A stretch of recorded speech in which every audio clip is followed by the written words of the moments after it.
What's up, everybody? Welcome back to another live stream on the Texas Rangers Report. And in this one, we are going to be going over Taylor Hearn being kicked out of the Texas Rangers rotation. I think we all saw this coming for quite some time now, and who will be replacing Taylor Hearn in the Rangers rotation. But if this is your first time watching the Texas Rangers Report, make sure to like and subscribe because I'm your number one source for all things Texas Rangers related on YouTube. So the Rangers had a nice game today. John Gray and Zach Wheeler were on the bump, and it was a nice duel between the two. But ultimately, the Rangers got the better of Zach Wheeler, and the Phillies defense is terrible. So the Rangers ended up winning the game. Good play by Josh Smith. He was able to run first to home on a base hit. But yeah, we ended up winning the game. And I say this because we ended up sweeping the Phillies. And we did that because we ended up sweeping the Phillies. One, because of our pitching. Our pitching was good. But who was pitching? First game was Martin Perez. He went 6 innings. Second game, it was John Gray. Sorry, I was blanking, even though he was pitching today. So second game was John Gray, and he did 5 2/3 of 2-run baseball. And honestly, it could have easily been 1-run baseball. I think he struck out Alec Boom, but the umpires are so dumb. I hope they switch to AI umpires, and then he let that home run. But the thing about the Rangers rotation, after those three, there's a big drop off. So I'm not saying that Dane Dunning is bad. I think he's a nice average pitcher that will be in the big leagues for maybe 10 years, but he's average. And after Dane Dunning,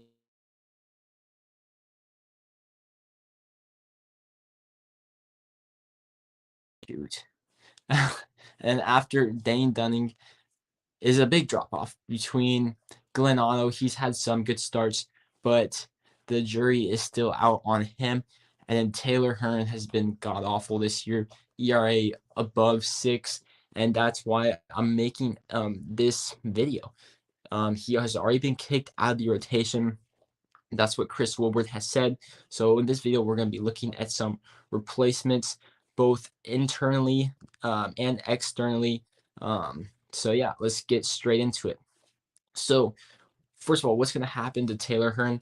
He is going to be moving to the bullpen. He's not going to AAA. He's not getting traded. He's not getting released. He's going to AAA. I mean, he's going to the bullpen, and he actually has had success in the past out of the bullpen. So hopefully he can find that success again. But who would he take? Whose spot would he take? Probably John King's. That's my guess. Maybe Garrett Richards. We will see. I think the Rangers are kind of getting lucky because of the schedule. We have an off day tomorrow, so we can kind of go like skip Taylor Hearn's day, which is kind of helpful. But who would be the first guy internally the Rangers to look at? Number one on my list has to be left-handed pitching prospect Cole Ragans, our first-round pick in the 2016 MLB draft. This guy has been probably one of the best pitching prospects in the Rangers organization this year. So Cole Ragans started off at Double-A this year, Double-A Frisco. That's where he was last year as well. And he has pitched spectacularly this entire season. If you guys don't remember, like I said, he was our first round pick in 2016, and he had to deal with 2 Tommy John surgeries, and he was a high school pick, so he's still young. But he was looking like a bust by the Texas Rangers, but he's actually changing the narrative, and he's already had 2 starts at the AAA level. Both went really well. However, he would need to be added to the 40-man roster, and the recent start was actually tonight. He pitched 6 innings, let up like 2 hits, I think, and like 1 walk. It was a really good outing by Cole Ragans. And honestly, I would be happy to see him um, in the big leagues. That's funny. Wait, this is funny. Sorry, Colin, I didn't realize you're live when I called. That's all right, Matthew. Uh, yeah, so it'd be awesome to see Cole Ragans make it to the big leagues. So I do like to see um the guys that we draft and develop make it to the big leagues. The question would be, does he have enough time under his belt? I think what the Rangers need right now is an innings eater. That's what I think they need. I'm going to be discussing 3 innings eaters after I go over the 2 internal guys. But the thing with Cole Ragans, kind of like with Brock Burke, they're coming off those injuries. Or like Dane Dunning from a year ago, he was on an innings restriction, so you could let him go as far as you wanted him to go. So that's one worry with Cole Ragans. The other worry is that um, I'm worried that does he need more time in AAA? But he's already had 2 pretty good starts, or 2 really good starts in AAA. So I I don't think you really worry about that. But also every other pitcher that the Rangers have at the upper minor leagues hasn't really pitched well.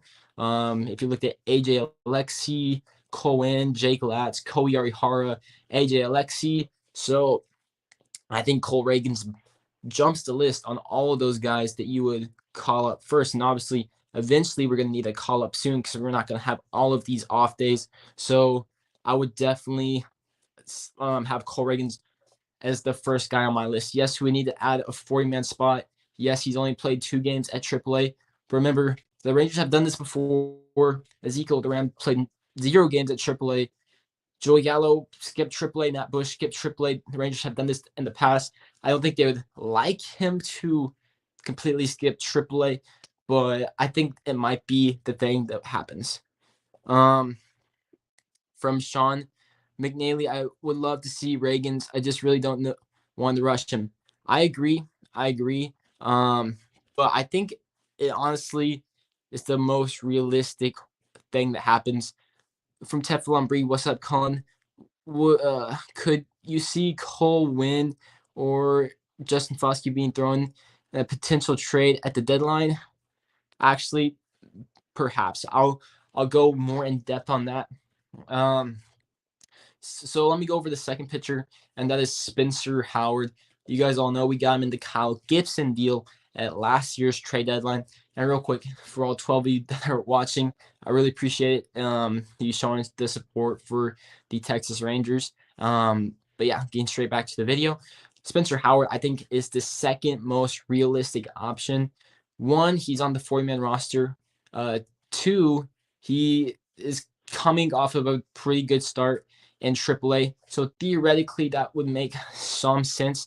And he's played the best in AAA out of all the guys so far, and like AJ Alexi, Colby Allard, all those guys. And eventually, you do want to see what you can get from Spencer Howard at the major league level. But just like Cole Ragans, I wonder if like would we be rushing him too quick? That's why I do have external candidates on this list because I don't want to rush any of these prospects. However, we do need to remember the 2022 isn't the season where we're going all in. So it would make sense to see what we could get from Howard at the major league level. Because if he pans out, that would be great. Or if Reagan pans out, that'd be great. Or both pan out, that'd be even better. But just remember, the reason why we had Andy Ibanez start at third base is because the Rangers wanted to see what we could get from Ibanez in a full season. Obviously, that didn't work out, but we could have easily had, let's just say Kyle Seager didn't retire. We could have easily signed somebody like Kyle Seager, and he could have been our third baseman for a 1-year deal, but then we would have never known what Andy Ibanez could do. I think it would make some sense throwing in Spencer Howard or Cole Ragans, seeing what we could get from them, and not really having to give up any prospect capital. Yes, you could go and get a cheap guy like Chad Kuhl, who's having a decent season with the Colorado Rockies this year, around the 3.4 ERA, but he's only on a 1-year contract, and unless you extend him, he's not going to be around next year. And those seasons, the Rangers are trying to compete. So unless you get somebody that's controllable, I don't think it makes any sense for the Rangers. So, like I said, I think Cole Ragans makes a lot of sense to me. Unfortunate that Cole Winn isn't performing really well. I know a lot of fans and writers say that they think he's fallen off some rankings in the Rangers farm system. I still believe in Cohen. I don't know about you guys, but I still believe in him. And it's too bad AJ Alexi or Jake Latz isn't performing it, but you can't have everything go perfect because, I mean, at least Cole Ragans is.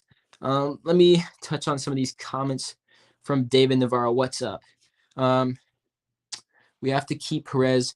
Don't think we can get much for a rental. Plus, it shows that we want to keep him, potentially sign him for more years. I totally agree, David. So earlier, I was on the side. I don't know what you guys think. Put it down below. Trade T for trade Perez or K for keep. But I was on the side of trading Perez. Whoops. I was on the side of trading Perez because my mindset was he's never going to be this valuable again in his career. So just trade him while his value is high. I was always thinking like buy low, sell high. But I remember back to last year with Kyle Gibson. That was Kyle Gibson's best season of his career. And look what the Rangers got in return. Who knows what Spencer Howard will be, but we also did get 2 other minor league prospects that aren't really doing anything. But the jury's still on Spencer Howard. He could be an ace, but I'm doubting that at this point. So I'm guessing that the return for Martin Perez would be something similar. So if you're trading Perez for a risky return that may never pan out, why don't you just keep him around for a cheap 1 or 2-year extension? And I think he wouldn't be pitching as well as he is right now, but maybe a 2-WAR guy. I think that'd be a solid deal for the Rangers. But also, I know that we say this all the time, like veteran leader, blah blah blah. But I think he could definitely help out with the leadership for the Latin American players on the team. So I do think the Rangers will probably stand pat at the deadline, and like you probably trade a few guys. I know Perez is on a 1-year deal. He may get extended. We'll see. Unless an earth-shattering deal comes in, I think he gets extended. But the guys like Brad Miller, maybe Cole Calhoun, I think those guys get traded. From Dak Prescott, Jose Trevino just gave the Yankees the lead. Yeah, Jose Trevino is having a crazy season. I don't know if it stays that way. By the way, glad to see Hearn gone. Wasn't really ever a fan. I was kind of a Hearn fan just because he's from Texas. And I always like it when prospects pan out because I like Keone Kela. So I'm like, if the Keone Kela prospect pans out, then we win the trade. But at this point, I'm over him in the rotation. But I know what he can do from the bullpen, so I hope that what's his name, Taylor Hearn, can just gain some confidence back. Kind of like we know what Marcus Semien was at the beginning of the season, wasn't super confident, blah, blah, blah. Hopefully Taylor Hearn can, gain some confidence back in the bullpen. I think the most important thing is gain some more velo on his fastball. So I went over 2 guys that I think have a chance to go into the rotation. One was Cole Ragans, the second one was Spencer Howard. Both of those are internal guys. Now I'm going to be going over 3 guys that are going to be external trade candidates. So remember that the Rangers, it's kind of crazy that we only have 3 starting pitchers on our roster right now, which is kind of crazy because Taylor Hearn's in the bullpen and Glenn Otto is on a rehab assignment, so we only have 3 starters. But Glenn Otto will be back, so that will move to 4, and then we will get our fifth in a trade or a call up. We're not going to sign a free agent. But the first guy on my list, and remember, all these guys have some team control, and you could probably extend these guys. So the first guy on my list is JT Brubaker from the Pirates. And this guy has a 4.5 ERA with a 5.1 whip, which isn't spectacular, but is it better than Taylor Hearn? Yes. And you get 3.5 years of control over JT Brubaker. And I think the advanced metrics are pretty good on JT Brubaker. And I think he could perform pretty good in Texas. And I don't think it would be a crazy prospect haul for somebody like Luis Castillo or Tyler Mahle. And we've always seen good pitching analytics staffs get the best out of different pitchers. So you never know if the Rangers could maybe find something out of JT Brubaker. Um, would a trade maybe require Leody Taveras? Or I don't think it would require Justin Foscue, but I'd definitely be okay with trading Leody because the outfield is going to get pretty crowded pretty soon, and we always have to value these fourth and fifth spots in the rotation because yes, you always want to find the next ace. But look at Taylor Hearn, who is our fourth starter, and he's killing us out of that spot. So if you could get a solid fourth or fifth in JT Brubaker, I think that'd be a nice acquisition to have for the next 3.5 years while you're trying to contend. I would definitely be down for that. Let me know what you guys think. Teflon Breed, I'd love to get Luis Castillo. Um, Samuel said that Glenn Otto was solid before going on the COVID IL. Yeah, so Samuel said that Glenn Otto, yes, he was solid.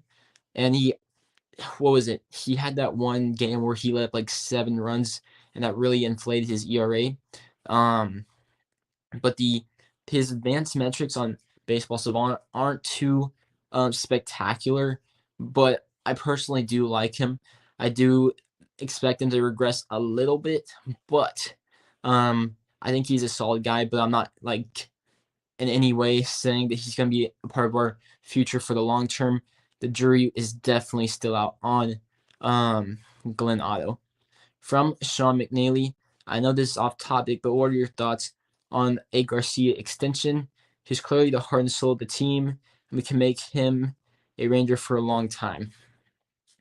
I don't think there's any need to extend Adolis Garcia, mainly due to the fact that he is only in his second year of team control, so you still have 4 more years of team control over Adolis Garcia, and by the end of let's see, he's already 29. Correct me if I'm wrong. If he's not 29, then he's 30. So by the end of everything, he will be trying to do the math in my head, probably 34. And yes, I know Adolis is a freak genetically, but usually that's when position players start to regress. And if you give a contract extension, you'd be tied up to some money. And I do think Adolis is definitely a starter, but is he an above average starter? Just a starter? I think the jury's still out on that. So I wouldn't do it, especially while you have cheap team control over him, because even if he does become the next Aaron Judge, you don't even need to extend him because you have the cheap team control over Adolis Garcia. From Samuel Sunday, who the Rangers draft? I really want Brooks Lee. Yeah, so I've been changing my mind on this like every single week. But right now, I want them to draft Jackson Holiday, shortstop from Stillwater, Oklahoma. And just because I'm from Oklahoma, that doesn't mean anything. I think for me, it's because one, when it's all said and done, he could be the best player from this draft. Two, I think with the Rangers' crowded um, position player group right now, if you're versatile, it's really helping the Rangers out. And if you're a shortstop, you can almost play any other position. That's why Josh Smith's playing left field, Ezekiel Duran's over at third base. Because if you were the draft, let's just say Jace Young, he's not, I guarantee, like, yes, he's a second baseman. Will he change over the first, maybe, or he might just be similar to Kyle Schwarber, just a DH type player. Um, so, man, my hat's a little messed up. So, I'm not too sure about the guys that don't have good position flexibility. I like the infielders because they can always move to the outfielders. I mean, they can always move to the outfield, but it isn't the same for outfielders. They can't always move to the infield. But I think the second guy that I would choose would be Brooks Lee, the shortstop from Cal Poly. Could move through the minor league system relatively fast. But that's the thing with the Rangers farm system right now. You don't even need a guy to move through the farm system pretty fast. So you could take the high school kid in Jackson Holiday. He could, even if it takes him 4 or 5 years to develop, I don't think that matters too much with the Rangers, even though it could only take him maybe 3 years. So that's where I'm going right now. Jackson Holiday.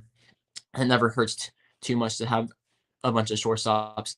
I would say a pitcher because pitching always helps, but there's not anybody right now that would live up to the third overall pick unless Kumar Rocker is back to his old self. So going back to the pitchers that could possibly replace Taylor Hearn in the rotation. Um, I've listed Cole Ragans. He need to be called up from AAA. Spencer Howard. Those two are internal guys. I listed JT Brubaker. That would be a trade with the Pirates. I don't know exactly what that trade would be like, but the Pirates do need a decent amount of players. So, and the Rangers have a good farm system. I even think you could probably do like Nick Solak and maybe a lower in the pitcher, something like that. Maybe Solak and Zach Kent. I think that would get a deal done. The fourth pitcher on this list is Brad Keller, right-handed pitcher from the Kansas City Royals. Brad Keller is 26 years old. He's having a pretty solid season with the Royals right now. And this guy's not anything super crazy, just a nice, solid pitcher. A nice, I think, a fourth starter in the rotation, probably better than Dane Dunning. No, not Dane Dunning, my bad. Glenn Otto. His best season, he had a 2.3 WAR. I believe that was in 2018. He had a nice sinker slider that was working for him. His fastball hasn't been too good of late, but the slider is still really good. And you get control of Brad Keller for 1.5 seasons. But the interesting thing is he's 26. So if the Rangers like what they see, I think an extension could definitely make some sense. And the Royals are definitely, just like the Pirates, the Royals are definitely going to be sellers at the deadline. So I don't know exactly what they need, but I think the Rangers could figure something out. But the weird thing is, usually teams don't like to make trades for their major trade chips before the deadline. Um, so who knows if any of these guys actually get dealt, because teams usually like to weigh different offers and say, "Oh, you're giving me this guy. Well, this team's giving me this other guy and this other guy." So unless the deal blows away the Royals or the Pirates, and it's not really like we're not going to give Justin Foscue for Brad Keller. So I don't know what a blow away would be for those guys, but that would probably be what gets a deal done. But for any of those, JT Brubaker or Brad Keller, I think that instantly upgrade the rotation for this year, and then you would have a nice 4 or 5 starter for next year when you are trying to compete. But also, you wouldn't have to push your prospects super quick. So like maybe if Jack Leiter isn't super developing as fast as you thought he would, maybe you don't have to push him to the majors um, too quick. So there's always different levels to digest, or say if I was gonna say if Spencer Howard isn't doing well, but if Spencer Howard isn't doing well this year, he's probably gone, in my opinion. From Samuel Sandite, if this works, yep. The Rangers need need a one or two starter, not back end starters. Yes, that is true. But remember, this is to replace Taylor Hearn, and you could say that Perez has pitched like a one starter, and Gray has pitched like a two starter. And at this point in the season, when the Rangers are close, are I could say a 500 team. They're pretty close, 2 games under. I'm just looking for anything that it would. What am I trying to say? Taylor Hearn is so bad that I'm just looking for a starting pitcher that could keep us in the game. And I think JT Brubaker can keep us in the game. I think Brad Keller could keep us in the game.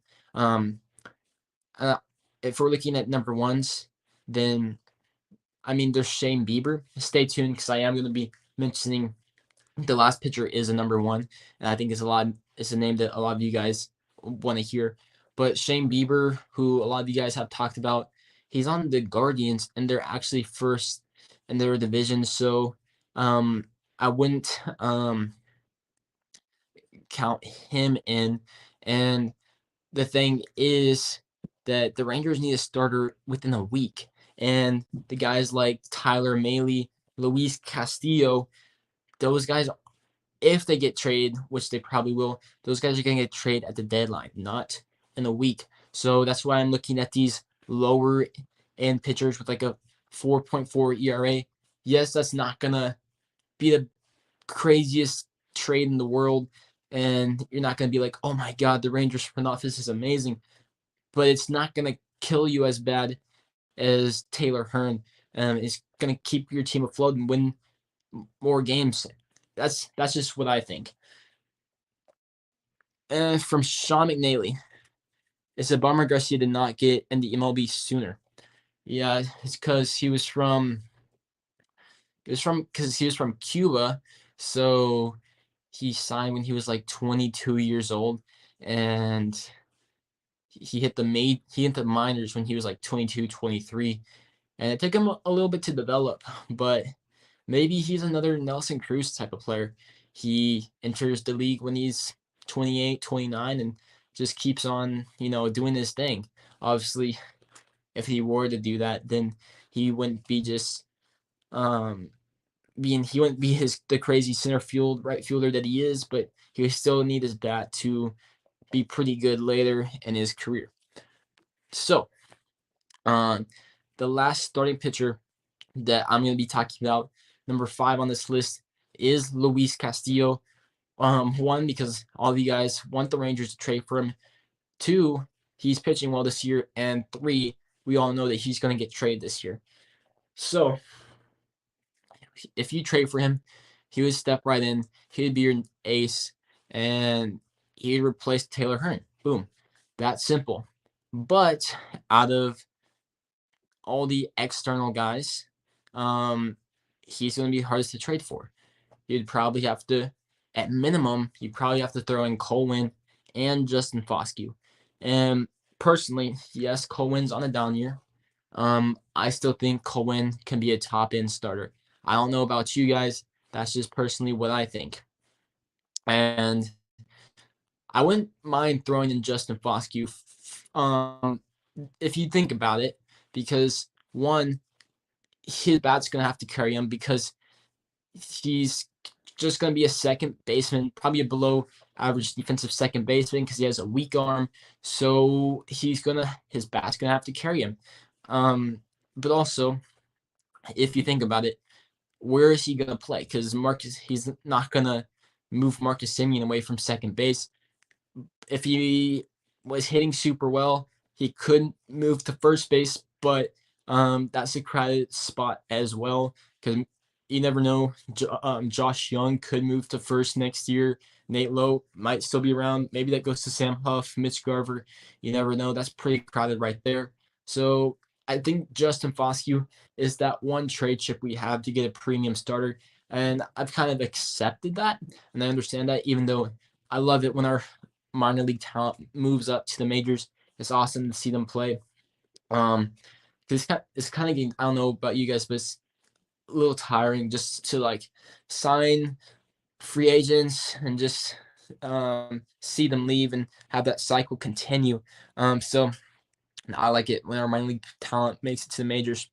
But yes, if we want to turn the page from being a bad franchise to an average franchise to a franchise that wins World Series championships, we're gonna need, in my opinion, you're gonna need an ace that can get you that can go out and win you a game, and go a game in the playoffs, and then go out and win you another game on maybe like 4 days rest, and then you probably need another guy that's comparable, not as good. Is Luis Castillo that guy? He might be that guy, but you would get him for the 2023 season. That's hopefully when the Rangers are trying to compete, and that'd be similar to the Cole Hamels deal where they traded for the next season.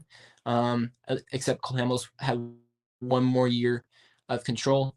But the thing is, if you don't get a contract extension done with Luis Castillo, then it's all for nothing. You just trade two top prospects and Cole Winn and Justin Foscue and some other lower end prospects just for him to walk away in free agency when you could have gone into free agency and maybe signed some similar guys, like well, not similar guys, but guys that could have a similar contribution similar to John Gray. And I'm referencing like Mike Clevenger and Jameson Taillon. So I'm not saying don't do a trade, but do a trade for someone you really know you can get a contract extension done, or do a trade for someone that has more team control. Would that be Sandy Alcantara? That would be a really big haul, I guarantee. Or would it be Trevor Rogers, although he's not pitching well? Um, I don't know. That's just personally what I think. Um, but right now, this season, I don't know. I doubt the Rangers go out for and trade for that ace like Castillo or Maley unless they know they can get an extension done. But we, as it stands right now, we do need to replace a rotation spot within the next week. I think the most realistic options is either calling up Cole Ragans or Spencer Howard. But I would like to see the Rangers make a trade for an average starter like JT Brubaker or Brad Keller, or heck, maybe go after, yeah, JT Brubaker or Brad Keller. One, because they're not gonna hurt you as bad as Taylor Hearn. They're average pitchers, so they're gonna hurt you sometimes, but other times they're gonna be pretty solid. But also they both have team control. Hopefully, all my points are making sense. Why I'd rather go after the lesser guy instead of Luis Castillo. It's not like I don't want good players on the team. It's just I don't want to give up all that minor league talent if there's no guarantee of an extension. That's just where I'm at right now. But let me know what you guys think. Let me get to some of these comments. From Sean McNally, I bet realistically they put in Howard, but sometimes this ownership surprises me. The thing with Howard, like, I'm going back and forth for Ragans or Spencer Howard. Like, I guarantee that's 95% is either going to be one of those two guys to replace Taylor Hearn. Um, what was I going to say? But I just feel like it's Spencer Howard is that guy that, like, if he has one bad outing in the major leagues, then it's gonna like ruin his confidence for like an entire month. Um, and that's just where I'm at right now. But then if you have a guy where he has one bad game and needs an entire month to recover, is that somebody you really need in the major leagues? We will see. Samuel Sendai, Owen White, and Dustin Harris will crack the top 100 in the year, probably. So how many top 100 will that be? That'll be Jack Leiter. Cohen probably won't be on it because of his performance, but I don't think so. Josh Young, he may be on it. I'm not sure how his status will be with his injury and whatnot. So let's just say 2, Owen White, Dustin Harris. Yeah, that sounds about right with 4. We'll lose Ezekiel Duran. Oh, we'll still have, if we don't trade Foskey, we'll still have 5. So we're just like replacing Josh Young and Cohen with Owen White, Dustin Harris.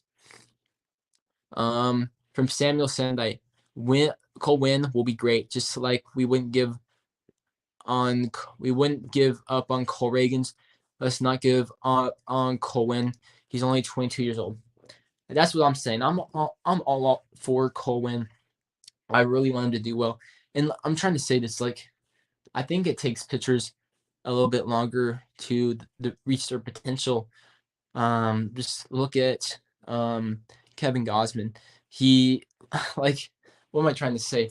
I think fans and reporters like to write people off so quick, but if like Cole Ragans has, I mean, what am I trying to say? Cole Winn has been playing. He's been one of the youngest players everywhere he's played, and I just feel like we like to write people off so quick, and this is his only season he's ever been bad. If we go back to last season, everybody's like, "Oh my God, this guy's gonna be an ace for us, and he's untouchable." But yet he's only had one bad season so far, and he could easily correct it and be in the majors later this season. Yet we're already trying to count him out. I think that's crazy.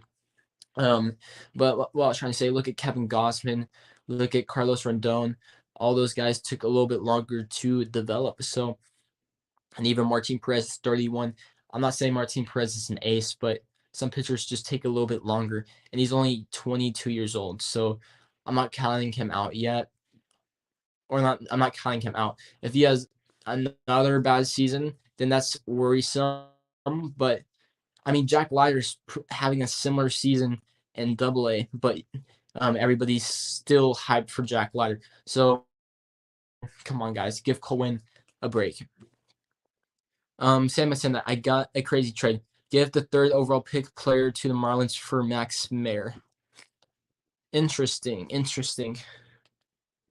I've never even thought about that, but you never know if the Rangers may try to leverage the 3rd overall pick for a player. That's interesting.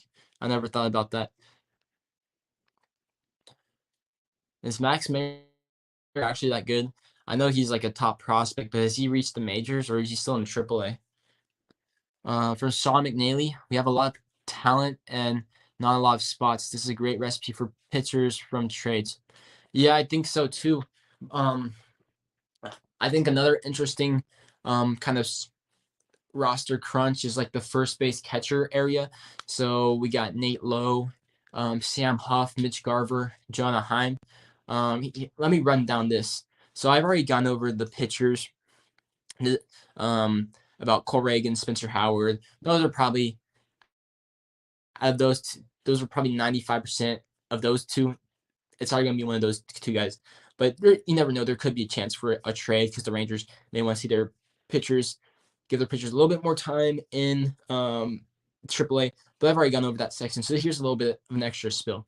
You never know what could happen because we traded for Mitch Garver to be the starting catcher, but Jonah Heim has taken that spot from him.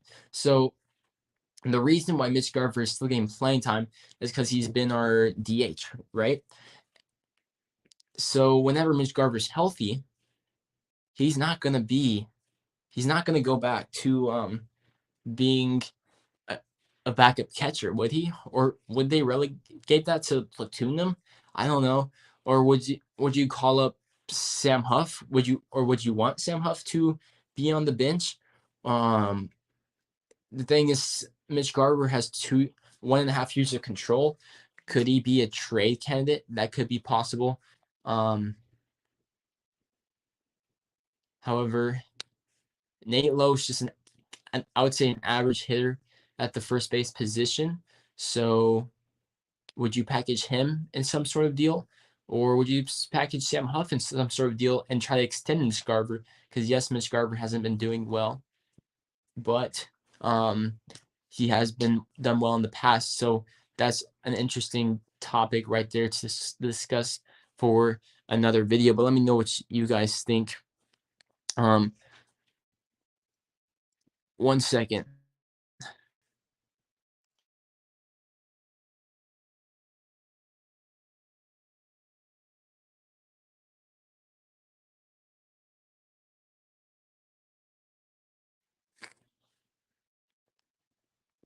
All right.